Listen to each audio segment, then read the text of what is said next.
Hi, Julie. I am so excited to have you here with us to interview you. But before we get started, I would like you to introduce yourself and tell us a little bit about you.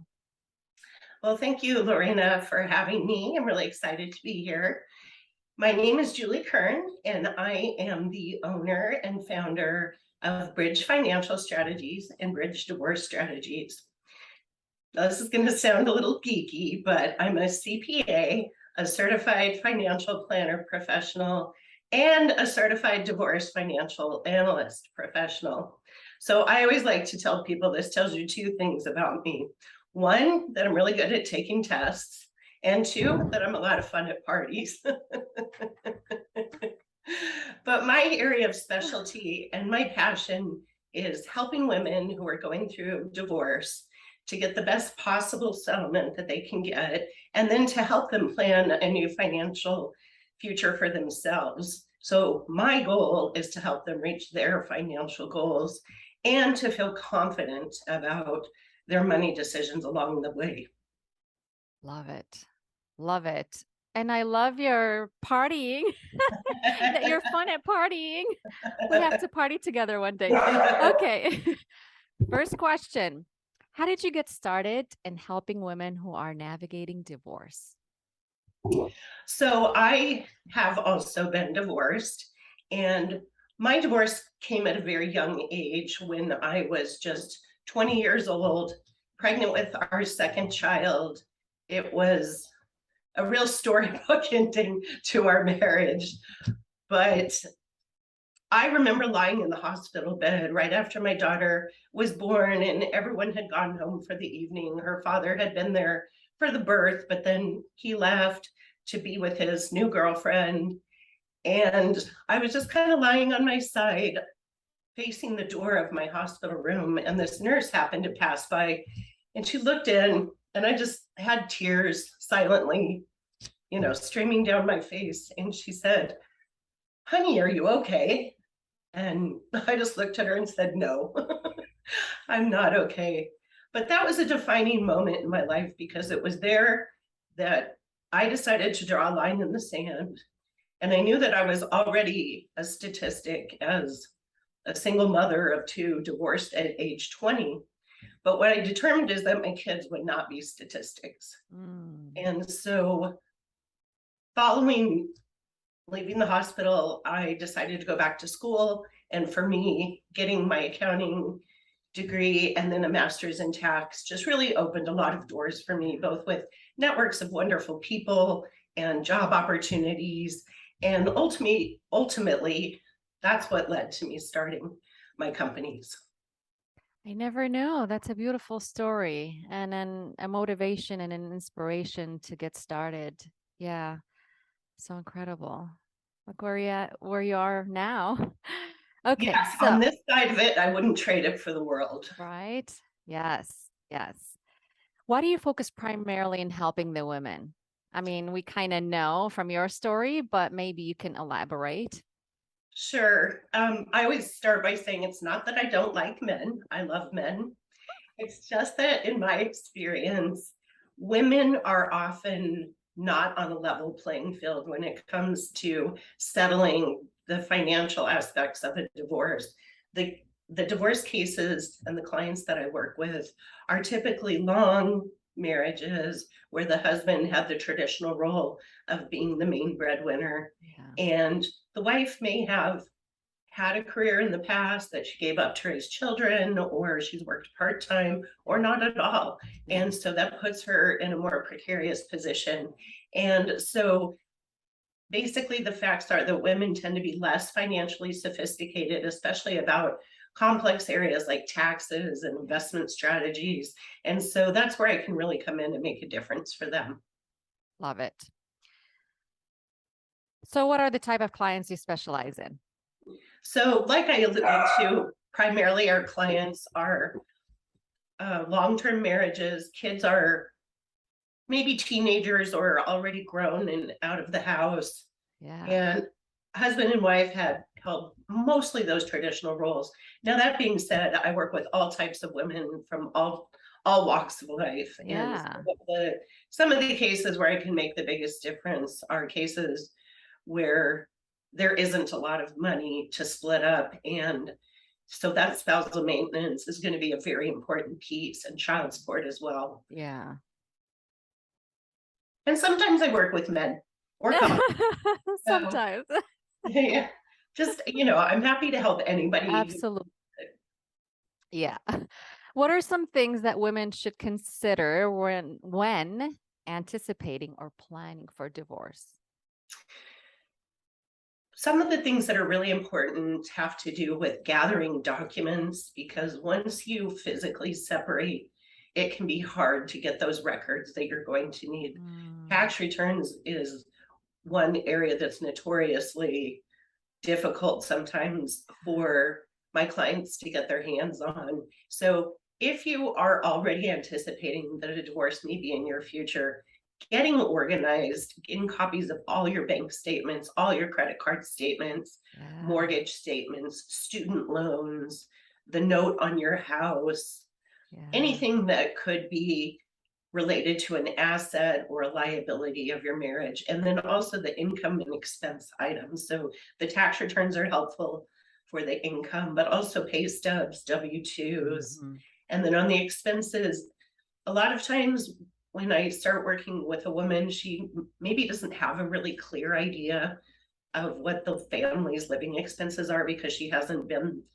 as Yeah. involved in the budgeting side of things. Yeah. So sitting down with her and helping her complete the affidavit of financial information, or just a straight up budget, is really helpful in laying out, what her future expenses are going to look like. Yeah. So important. Let's see. Oh, that's a good question. Who should women have on their team for a divorce? Well, always I recommend having an attorney. Yeah. And attorneys can be expensive, but it's Yes, because they're really critical to making sure that you get the right legal advice. I work with the absolutely. numbers, so having someone like me help with all of the financial calculations and providing reports and documentation and building a case for things like spousal maintenance are really critical, but it's your attorney who's actually going to go in there and negotiate on your behalf.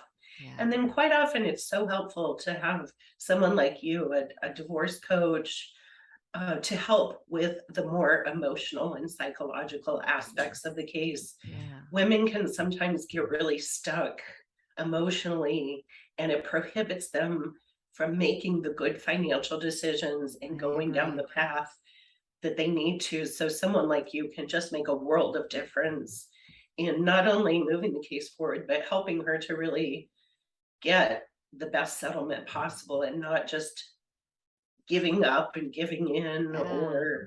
or delaying everything, because decisions get made for you when you don't Yes. make decisions in a I love divorce. it. I love it.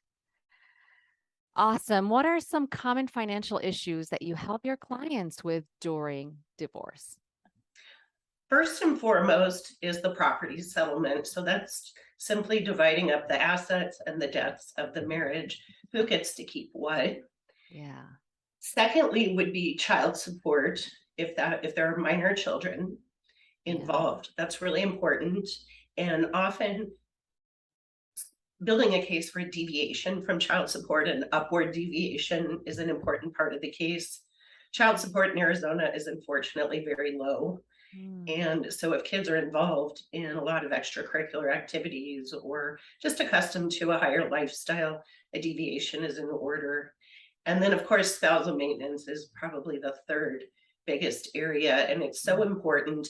Arizona is what I describe as an alimony unfriendly state, meaning that it's typically only going to be for a limited number of years and a mhm. limited amount based on a number of factors, but there's no formula for it. So it can be quite a gray area, especially if you go to trial. But in negotiation, having the facts to back up why you need a certain amount of spousal maintenance is key. Okay. Awesome.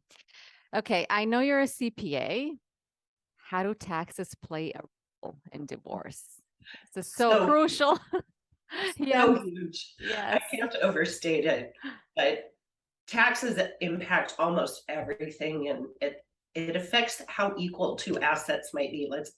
Let's say a house and a 401k, Yeah, very different tax implications. And so you have to take those into consideration to make sure that you're getting a fair settlement. yeah. Are you available to help clients manage their finances post-divorce? Yes, Okay. that's really the dream, is to help not only my clients During, get through yeah, this period, which could be a couple of years of their, yeah, but to make sure that they're set up and gain the confidence that they need to manage that money for the rest of their life and feel secure, not worry about being a burden to their kids, yes, all of those things that women are concerned about. yes. The Love it. cardboard box under a bridge fear is prevalent. So just Yes. be able to see that, hey, you're going to be okay. And I'm going to help you along the way for the rest of your life. Make sure you stay that way. Love it. Okay, let's see. Talking about credentials. What are your credentials? I know you have a lot of acronyms behind your name. And how do you help the clients you work with? So my designations really are very specific to the work that I do. So CPA, certified public accountant, that Yeah. makes me an expert in the area of taxes. Yes. Certified financial planner makes me an expert in the areas of investments and financial planning. Yes. And then the specific certified divorce financial analyst just uniquely has provided me with additional education and training in financial areas that are specific to divorce. Mm, So I feel like that's kind of the trifecta. And I don't yeah. know actually of anyone else in the state that has that combination of designations. But the way that I work with my clients is it's an hourly basis, similar to your Mhm. attorney, but I will be there to help you as much or as little as you need me in your case. So sometimes a client might just need help with one aspect that they're not able to settle with their spouse. Other times I'm starting from day one and working with them for up to 2 years sometimes before the case is Incredible. Yeah. settled. Unfortunately, it can sometimes take that long. Yeah. Yeah. Okay, let's get to the fun part. Told us earlier that you're fun at parties. So, what do you do outside of work? So I have grown children who are out of the house, and two of them are out of state. So 2 years ago, I got two little Havanese puppies, and so they're now a couple of years old, and they keep me very busy. They're very energetic and a lot of fun. So I spend a lot of time with them. I read a lot, and I really enjoy cooking healthy meals and trying out new recipes. Amazing. Amazing. What's your favorite dish? Oh, that's a tough one. I'm definitely a Or carnivore. people's favorite? So anything with steak or Mm. any kind of meat or fish, really. So Yeah. meat dishes are my favorite. Oh, a lot of protein. Sounds so good. I'm getting hungry right now. Julie, I really thank you for actually giving us this time and us taking so much time of you, whatever time that was. But I know you're a busy person and we appreciate all the answers, all the knowledge we've gained. And if people want to get in touch with you and hire you, want to talk to you, do you offer any consultations? How can they reach you? Sure. So I do a free initial consultation just so I can learn about your situation Yeah. and determine if I can really help or if it would make sense, because it doesn't always make sense to Yes. have a financial professional. So the best ways to reach me are by phone. Our number is 480-378-2383, or by email, which is a little bit long, so be prepared. But And I'll it's put just my, everything here in the on the screen and okay. whatever we post. So the info will be available, but you can say it verbally. Sure. It's just Julie.Kern, Kern at bridgefinancialstrategies.com. Thank you so much, Julie. This Thank was you. amazing. You're welcome. And you have an amazing day. All Talk to right. you later. Okay. Bye. Bye.